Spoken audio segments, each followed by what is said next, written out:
అందరికీ నమస్తే. నేను మీ సైదులు. ఈఎస్ఎం 1 టీవీ మంది ముచ్చట్లకు స్వాగతం.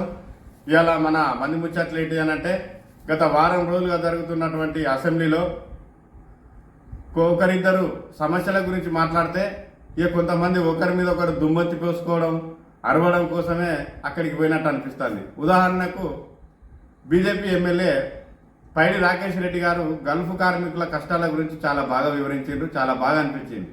సరే, పార్టీ ఏదైనప్పటికీ కూడా గత ప్రభుత్వాన్ని కానీ ఈ ప్రభుత్వాన్ని కానీ విమర్శించడానికి, తప్పులొప్పులు చూపడానికి కానీ నేను ఇక్కడికి రాలేదు. నన్ను ఎవరైతే ఓట్లేసి గెలిపించిండ్రో నా ప్రజానీకానికి ఉన్నటువంటి సమస్యల గురించి నేను మాట్లాడడానికి వచ్చినా కాబట్టి నా ప్రజా సమస్యల గురించి చెప్తున్నా. దయచేసి గమనించండి అని దండం పెట్టి మరి స్పీకర్ గారిని అడ్రస్ చేస్తూ అసెంబ్లీలో మాట్లాడిండు. ఎమ్మెల్యే గెలిస్తే అసెంబ్లీకి వెళ్ళి ప్రజా సమస్యల గురించి మాట్లాడాలి. పైడి రాకేష్ రెడ్డి గారికి నా హృదయపూర్వక ధన్యవాదాలు సార్. మీరు గల్ఫ్ కార్మికుల కష్టాల గురించి అంటే మీకు ఆ సమస్య మీద అవగాహన పూర్తిగా ఉన్నది. వాళ్ళ కష్ట నష్టాలు పక్కన ఉండి చూసిండ్రు. మీరు కూడా గల్ఫ్ కార్మికులు ఒకప్పుడు సరే మీరు ఏ హోదాలో పనిచేసినప్పటికీ కూడా మీరు పడ్డ కష్టాలు మీరు వాళ్ళని స్వయంగా చూసిండ్రు కాబట్టి మీరు చెప్పగలిగారు. ఎంతమంది ఎమ్మెల్యేలు ప్రజా సమస్యల గురించి అసెంబ్లీలో ప్రస్తావిస్తాను. ఇక ఆయన అయితే ఉన్నాడు, ఇక తాడిశెట్టు ఎత్తుంటాడు. ఇక ఓట్లు లేకపోతే నా బిడ్డ నేను చచ్చిపోతానని 12 సంవత్సరాల పిల్లను ముందు పెట్టి ఓట్లు ఆడుకొని గెలిచిన ఆయనకైతే ఇక అదుపే ఉండదు. తుప్పుకొని ఉంచుకుంటా మాట్లాడతాడు. జిల్లా పరిషత్ సమావేశాలలో కలెక్టర్కి అడ్డం పోతాడు. విచ్చలవిడి ఆయన గురించి ఇక ఆయన ఎవరో మీ అందరికీ తెలిసే ఉంటుంది.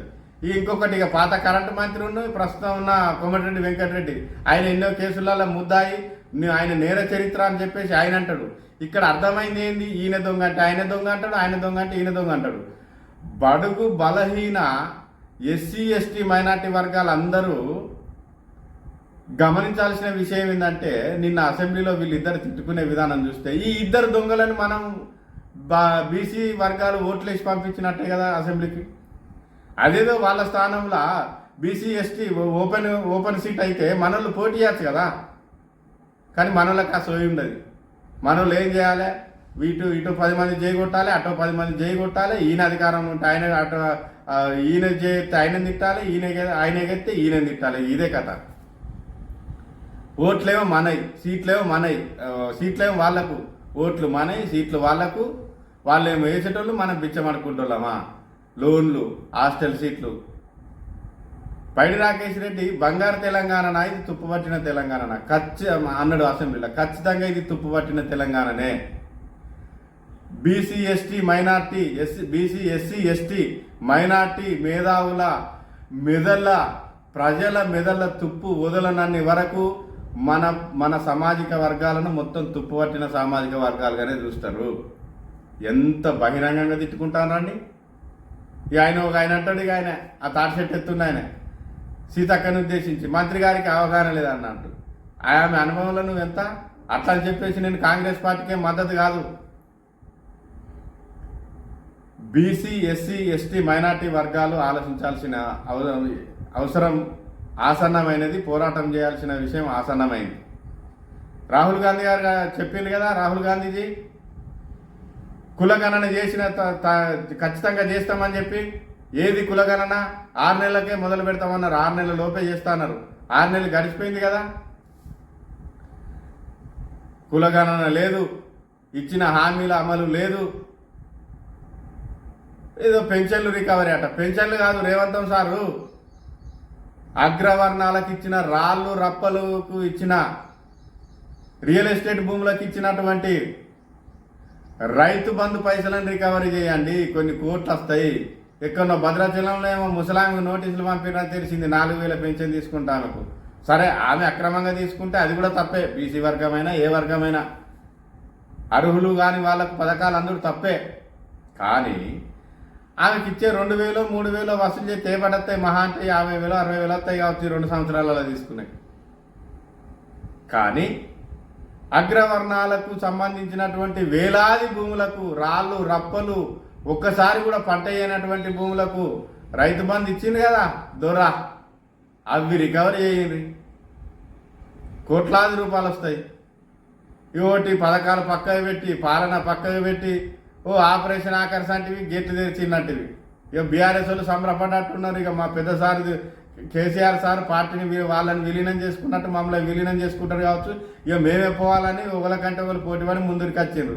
ఇక అది కాంగ్రెస్ పార్టీలోకి సాధ్యపడతలేదని అర్థమై మళ్ళీ ఆపరేషన్ రివర్స్ అయింది. ఈయన గద్వాల ఎమ్మెల్యే మళ్ళీ పార్టీలో చేరింది కదా.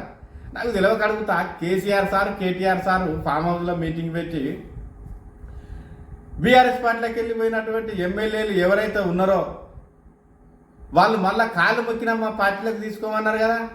మరి గద్వాల ఎమ్మెల్యే కాలు మొక్కిండా కేటీఆర్ సారు? ఇక ఈయన మొత్తం చీల్చి చెండాడుతా అన్నాడు. ఒక 10 సంవత్సరాలు అధికార పార్టీ అధికారంలో కూర్చున్నటువంటి ముఖ్యమంత్రి సీట్లో కూర్చున్నటువంటి కేసీఆర్ అసెంబ్లీకి రోజు ఎందుకు పోతాడు? ఏమి చీల్చి చెండాడుతా అన్నావు నువ్వు ఫామ్ హౌస్లా? నువ్వు ముఖ్యమంత్రిగా ఉన్నప్పుడు ఫామ్ హౌస్కే, ప్రతిపక్షంలో ఉన్నప్పుడు ఫామ్ హౌస్కే. ఇన్ని రోజులు అసెంబ్లీ నడితే ఎప్పుడు పోయింది నువ్వు? 1 రోజా 2 రోజులు పోయినావు. ఏమి చీల్చి చెండాడినావు? ఇక ఆశలు పెట్టుకోకుండా మా ఎస్సీ ఎస్టీ బీసీ సామాజిక వర్గ మేధావులందరూ కూడా ఒక్కటైతారు. ఖచ్చితంగా రాబోయేది దళిత బహుజన రాజ్యాధికారం.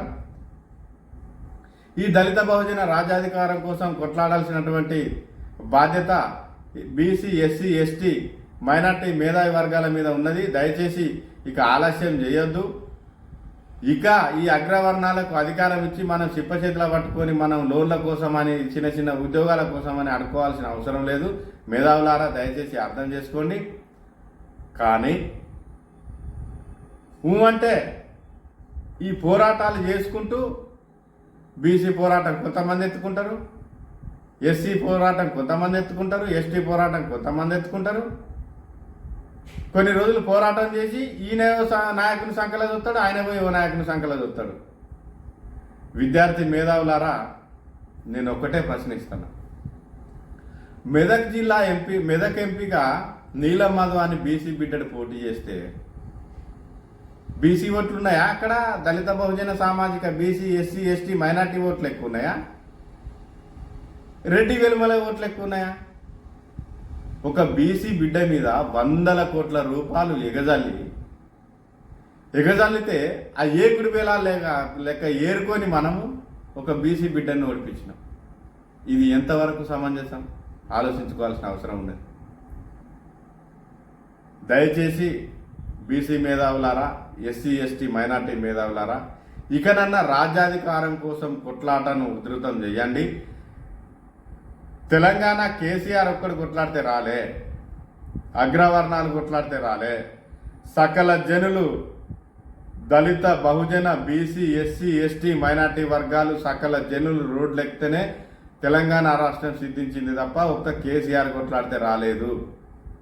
ఈ విషయాన్ని దృష్టిలో పెట్టుకొని దళిత బహుజన వర్గాల రాజ్యాధికారం కోసం కొట్లాడాల్సిన అవసరం ఎంతైనా ఉన్నది. ఇంకొక విషయం, కులగణన చేయకుండా బీసీ రిజర్వేషన్లు ఖరారు చేయకుండా కనుక స్థానిక సంస్థల ఎన్నికలకు పోతే ఖచ్చితంగా ఓపెన్ కేటగిరీలో ఉన్నటువంటి సీట్ల అన్నింటిలో కూడా బీసీ వర్గాలు నిలబడాలి, ఎస్సీ వర్గాలు నిలబడాలి, ఎస్టీ వర్గాలు నిలబడాలి, మైనార్టీ వర్గాలు కూడా నిలబడాలి. అక్కడ ఉన్నటువంటి majority BC SC ST minority వర్గాల ఓట్లు వాళ్ళు డబ్బులు ఇయ్యరు, మనకు డబ్బులు ఉండవు. ఖచ్చితంగా అవసరం అనుకుంటే ఓపెన్ కేటగిరీ సీట్లలో నిలబడ్డటువంటి బిడ్డడు బీసీ బిడ్డ కావచ్చు, ఎస్సీ బిడ్డ కావచ్చు, ఎస్టీ బిడ్డ కావచ్చు, మైనార్టీ బిడ్డడు కావచ్చు, అవసరం అనుకుంటే ఇక్కడ బువ్వ పెట్టాలి, ఒక ఓటు ఖచ్చితంగా వేయాలి, ఒక్కరు 10 మంది 10 ఓట్లు వేయాలి. ఈ స్థానిక సంస్థల ఎన్నికల నుంచే బీసీ ఎస్సీ ఎస్టీ మైనార్టీ వర్గాల రాజ్యాధికార పోరాటం ఓట్ల రూపేణా మార్చుకునే ఆలోచన చేయాలని ప్రజలందరికీ బీసీ ఎస్సీ ఎస్టీ సామాజిక వర్గాలందరినీ చేతులెత్తి మొక్కుతూ ఈఎస్ఎం 1 టీవీ యూట్యూబ్ ఛానల్లో ప్రతిరోజు రాత్రి 8 గంటలకు దళిత బహుజన సామాజిక వర్గాల పోరాటం,